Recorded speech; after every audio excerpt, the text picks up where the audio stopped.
황교안 법무부 장관과 곽상도 청와대 민정수석은 일련의 사태에 책임을 지고 사퇴해야만 한다. 이른바 국정원 댓글 사건은 헌정 질서를 유린한 민주정부 아래서는 도저히 있을 수 없는 사상 초유의 사건이라고 할 수 있습니다. 그럼에도 불구하고 황 장관은 검찰의 원세훈 전 국정원장 구속영장 청구와 관련해서 사실상의 수사 지휘를 행사했다는 것이 언론 보도로 명백하게 드러났습니다. 검찰의 선거법 위반 적용에 대한 법무부 장관의 간섭에 대해 여론의 질타와 국민적 공분이 높아지자 검찰이 원세훈, 김용판 두 사람에 대해서 뒤늦게 선거법 위반 혐의를 적용해 오늘 오후 수사 결과를 발표했습니다. 검찰의 선거법 위반 적용 원칙이 지켜진 것은 그나마 평가할 만한 일입니다. 그럼에도 불구하고 검찰이 두 사람의 신병을 불구속 처리한 것은 매우 유감스러운 일이라고 할 것입니다. 국정원 댓글 사건은 민주주의 골반이 되는 대통령 선거에 국가기관이 개입한 국기문란 사건입니다. 그럼에도 불구속 처리했다는 오늘의 검찰 수사 발표는 국민적 의혹을 증폭시키고 있습니다. 특히 두 사람은 국기문란 범죄인이 밝혀졌음에도 불구하고 모두 사건을 현재 강하게 부인하고 있어서 증거인멸이 우려되고 있습니다. 이런 명백한 상황에서 검찰이 구속 수사하지 않은 것은 형사소송법의 기본 원칙을 저버린 것이고 황 장관의 지속적인 수사방해 행위에 굴복한 것입니다.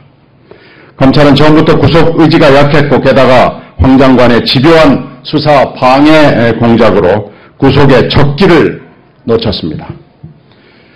검찰이 원세훈 전 원장을 구속하지 못한 이유는 현 정권이 MB 정권 연장선상에 있기 때문이라는 세간의 의혹과 평가를 입증하는 것입니다. 이를 씻기 위해서라도 검찰은 구속 수사에 단호한 의지를 천명하고 이를 관철시켜야만 했습니다.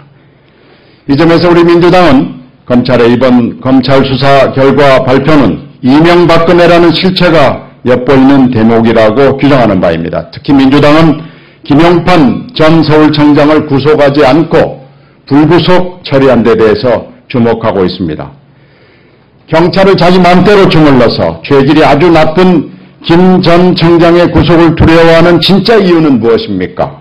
소문대로 김학의 전 법무부 차관과의 빅딜입니까? 아니면 김 전 청장의 배후에 막강한 실세가 버티고 있다는 의혹입니까? 그것도 아니면 배후를 폭로하겠다는 김용판 전 청장의 협박 때문입니까? 검찰은 여기에 대해서 답해야만 합니다. 오늘 민주당이 박원동 전 국정원 국장을 추가 고발한 만큼 검찰은 이를 포함해서 실체적 진실을 밝혀내기 위해서 계속 정밀하게 수사해야 할 것입니다. 이례적으로 검찰 수사 결과 발표가 늦어지고 검찰 수사를 방해하고 그 결과 두 사람 신병을 구속하지 못한 책임은 전적으로 황교안 법무부 장관과 청와대에 있습니다. 황교안 법무부 장관과 곽상도 청와대 민정수석은 일련의 사태에 대해서 책임을 지고 사퇴해야 할 것입니다. 2013년 6월 11일 국정원 선거개입 진상조사 특별위원회 그리고 민주당 법제사법위원회 위원 일동입니다. 이상입니다. 고맙습니다.